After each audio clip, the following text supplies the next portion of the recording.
So here's the tent pitched up in my backyard here.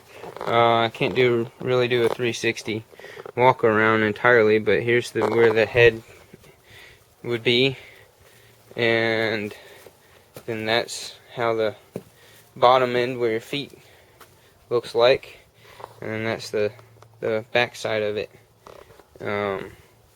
Yeah, I set it here in the backyard, next to a fire pit thing that I have. And I actually slept in it for a couple nights, testing it out, and so far, pretty happy with it. So, let me get right into the nitty-gritty. First of all, the bag that it goes in is actually sewn to the rainfly itself, which I've never had a tent like that before where they did that. I like the idea, because it's like, you know, with a small tent and a small bag, you can't lose your tent bag because it's sewn right into the rainfly. So that was pretty neat. It has these, for all the guidelines, it has this style adjusters. I've never experienced those either yet. This is my first time with a tent that uses those rather than the traditional ones. So haven't made up my mind whether or not I really totally like them or think that they're better. Maybe they cut down on weight, who knows. But just, you know, noted. Here's an air vent flap thing that they have, all Velcro, and just some stiff board that's in there.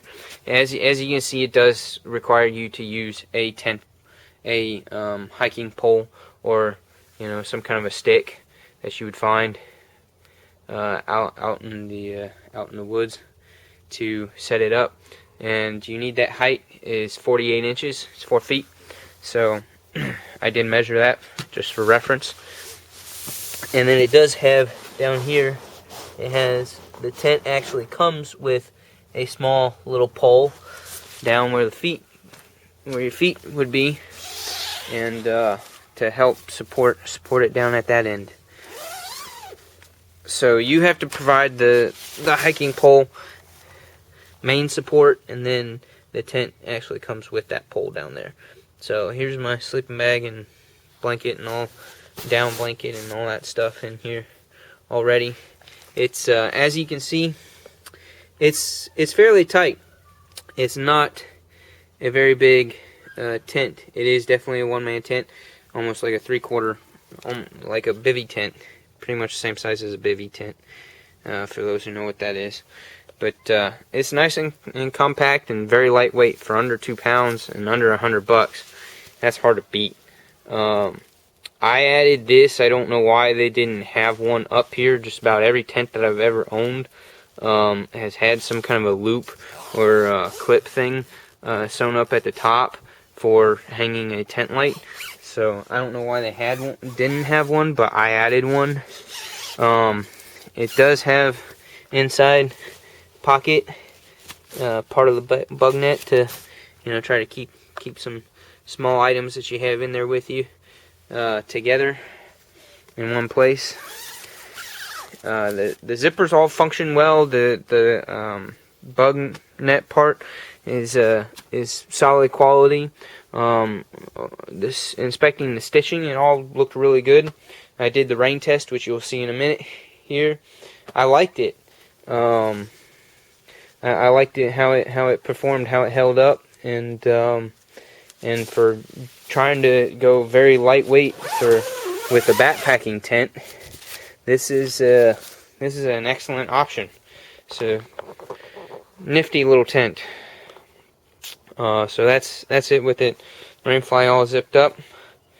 The ground tarp, the clear plastic ground tarp that I put underneath of it, I guess you don't totally need that, because even with the rain test, the bottom, a little bit of rain got on top of it, which I'm gonna end up cutting a smaller footprint to it to prevent that from happening.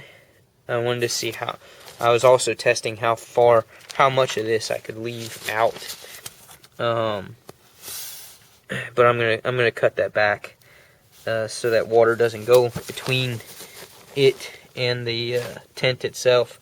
But even when I did the rain test and water went a little bit, just a tad bit of water went underneath there, the tent did a good job of not letting it through, so it didn't go through. Stayed dry, and it sets up pretty easy, and it looks good. Holds up in the wind. It was really windy last night. It was very windy, and it did just fine with, you know, the way it's set up.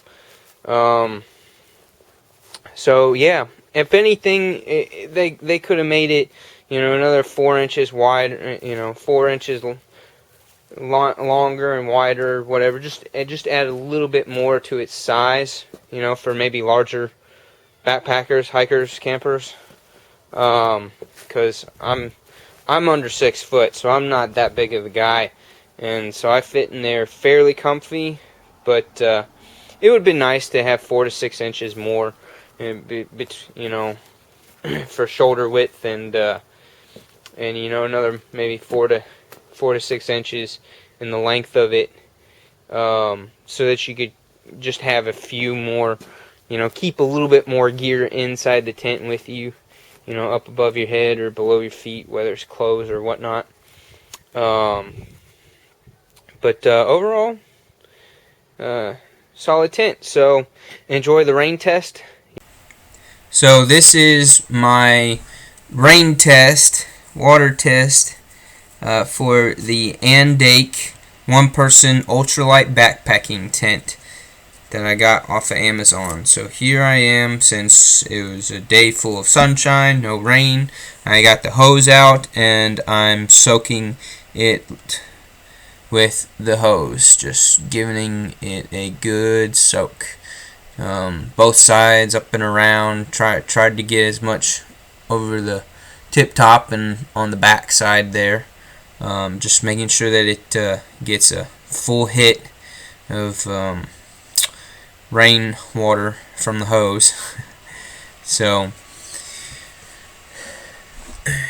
getting that sprayed in, and then I will show you with it going on from the inside. You'll see how dry it surprisingly stays from the inside.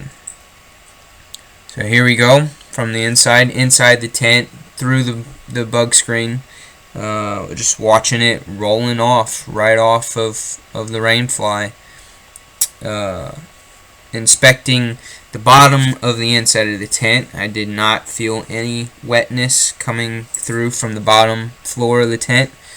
And I did the finger test, is what I call it, where you just run a finger to provide a focal pressure point on from the underside of the tarp to see if the moisture comes through the tarp or not, and it did not. I also ran my finger there along the zipper seam to make sure that stayed dry as well. So overall, really impressed with it keeping me dry, nice and dry inside.